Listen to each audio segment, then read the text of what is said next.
Flight ಕ್ರಾಶ್ನಿಂದ Dhruva Sarja ಬಚಾವಾಗಿದ್ದು ಹೇಗೆ? ಕೂದಲೆಳೆಯ ಅಂತರದಲ್ಲಿ ತಪ್ಪಿದ ಅನಾಹುತ, ಆಸ್ಪತ್ರೆಯಲ್ಲಿ ಗಾಯಾಳುಗಳ ಜೀವನ್ಮರಣ ಹೋರಾಟ, ಭಾವೈಕ್ಯತೆ ದಿನ ಅನ್ನೋದು ಒಬ್ಬರಿಗೆ ಮೀಸಲಲ್ಲ ಅಂತ ಶ್ರೀಗಳು ಕೆಂಡ. ಇದೆಲ್ಲವನ್ನು ನೋಡೋಣ ಪ್ರಮುಖ ಸುದ್ದಿ ನ್ಯೂಸ್ ಟಾಪ್ 9ನಲ್ಲಿ.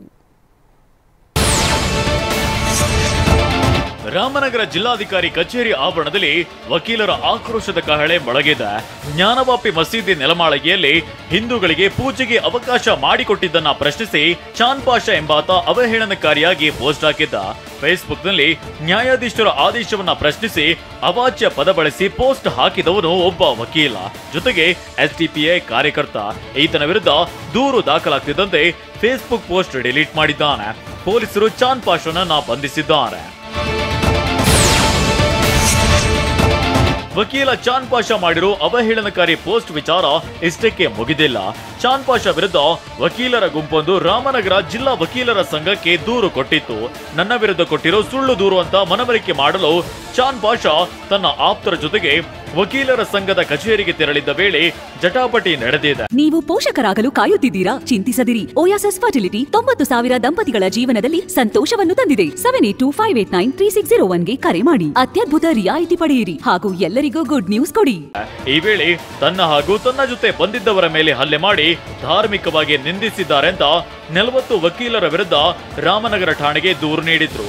ಇದರಂತೆ ಬರೋಬ್ಬರಿ 40 ವಕೀಲರ ವಿರುದ್ಧ ರಾಮನಗರ ಠಾಣೆಯಲ್ಲಿ ಎಫ್ಐಆರ್ ದಾಖಲಾಗಿದೆ. ವಕೀಲರ ಮೇಲೆ ಎಫ್ಐಆರ್ ದಾಖಲಿಸಿರೋ ಪಿಎಸ್ಐ ತನ್ವೀರ್ ಹುಸೇನ್ ಅಮಾನತು ಮಾಡುವಂತೆ ಪಟ್ಟು ಹಿಡಿದಿರೋ ವಕೀಲರು ನಿನ್ನೆ ಸಂಜೆಯಿಂದ ಜಿಲ್ಲಾಧಿಕಾರಿ ಕಚೇರಿ ಆವರಣದಲ್ಲಿ ಧರಣಿ ನಡೆಸಿದ್ದಾರೆ. ವಕೀಲರು ಪ್ರತಿಭಟನೆ ನಡೆಸುತ್ತಿದ್ದ ಸ್ಥಳಕ್ಕೆ ಜಿಲ್ಲಾಧಿಕಾರಿ ಅವಿನಾಶ್ ಮೆನನ್ ರಾಜೇಂದ್ರನ್ ಹಾಗೂ ಪೊಲೀಸ್ ಅಧಿಕಾರಿಗಳಿಗೂ ವಕೀಲರು ದಿಗ್ಬಂಧನ ವಿಧಿಸಿದ್ರು. ಬಳಿಕ ಹೊರಬಂದ ಜಿಲ್ಲಾಧಿಕಾರಿ ವಕೀಲರನ್ನ ಸಮಾಧಾನ ಪಡಿಸಲು ಯತ್ನಿಸಿದ್ರು. ಆದ್ರೆ ಇದಕ್ಕೆ ಸಮಾಧಾನಗೊಳ್ಳದ ವಕೀಲರು ಹಾಸಿಗೆ ದಿಂಬಿನ ಸಮೇತ ಡಿಸಿ ಕಚೇರಿ ಆವರಣದಲ್ಲಿ ಅಹೋರಾತ್ರಿ ಧರಣಿ ಮುಂದುವರೆಸಿದ್ದಾರೆ. ವಕೀಲರ ಪ್ರತಿಭಟನೆಗೆ ಬೆಂಬಲ ಸೂಚಿಸಿ ಮಾಜಿ ಸಿಎಂ ಎಚ್.ಡಿ. ಕುಮಾರಸ್ವಾಮಿ ಹಾಗೂ ವಿಪಕ್ಷ ನಾಯಕ ಆರ್ ಅಶೋಕ್ ಪ್ರತಿಭಟನಾ ಸ್ಥಳಕ್ಕೆ ಆಗಮಿಸಿದ್ರು. ಈ ವೇಳೆ ಮಾತನಾಡಿದ ಎಚ್ಡಿಕೆ ಅಧಿಕಾರಿಗಳ ವಿರುದ್ಧ ವಾಗ್ದಾಳಿ ನಡೆಸಿದ್ರು. ಜೊತೆಗೆ ಸಂಸದ ಡಿಕೆ ಸುರೇಶ್ ವಿರುದ್ಧ ಪರೋಕ್ಷವಾಗಿ ಕಿಡಿಕಾರಿದ್ರು. 6ನೇ ತಾರೀಕು ಗಲಾಟೆ ಆಗಿರೋದು, 7ನೇ ತಾರೀಕು ಸಾಯಂಕಾಲ ಹೋಗಿ ಕಂಪ್ಲೇಂಟ್ ಕೊಡ್ತಾರೆ. ಕೌಂಟರ್ ಕಂಪ್ಲೇಂಟ್ 7ನೇ ತಾರೀಕು ಕೊಡ್ತಾರೆ. ಇದು ಎಲ್ಲ ರೀತಿ ಅಧಿಕಾರ ದುರುಪಯೋಗ ಪಡಿಸ್ಕೊಂಡು ನೀವು MP ಫೋನ್ ಮಾಡಿ ಏನು ಮಾಡ್ತೀವಿ ಗೊತ್ತಿಲ್ಲ. MP ಚುನಾವಣೆ ಬೇರೆ ಇದೆ, ಯಾವ ಕಾರಣಕ್ಕೂ ಸಸ್ಪೆಂಡ್ ಆಗಬಾರ್ದು ಅಧಿಕಾರಿ ಅಂತೇಳಿ ಫೋನ್ ಮಾಡ್ತಾರೆ. ನೋಡ್ಕೊತೀವಿ ಇದೇನು ಮಾಡ್ತಾರೆ ವಕೀಲರು, ಏನು ಸ್ಟ್ರೈಕ್ ಮಾಡಿ ಏನು ಮಾಡ್ತಾರೆ. ಇವತ್ತು ನೆನ್ನೆ ಅವನೊಬ್ಬ ಮತಾಂಧ IAS ಅಧಿಕಾರಿ ಅವನು ಕನ್ವರ್ಟ್ ಆಗ್ತಾನೆ. ಅವನು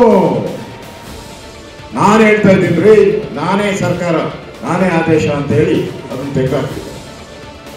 ಈ ಥರ ಹುಚ್ಚರ ಸರ್ಕಾರ ಇದು. ಹುಚ್ಚರು ಮಾಡಲ್ಲ ಈ ಥರ ತೊಗಲಕ್ಕೆ. ಹೇಳೋರು ಕೇಳೋರು ಯಾರೂ ಇಲ್ಲ.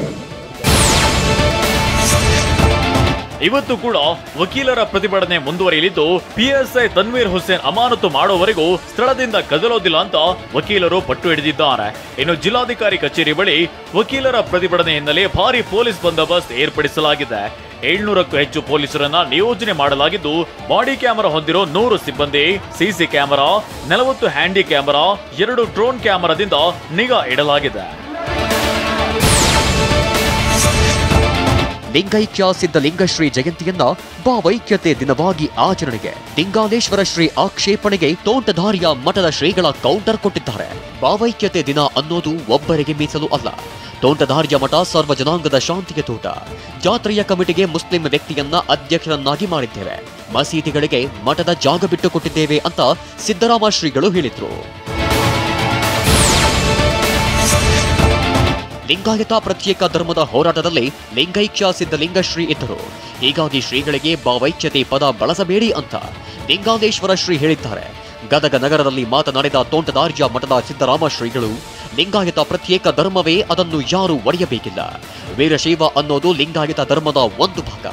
ಈ ಹಿಂದೆ ಭಾವೈಕ್ಯತೆ ದಿನ ಘೋಷಿಸಿ ಬೊಮ್ಮಾಗಿ ಸುಮ್ಮನಾಗಿದ್ರು.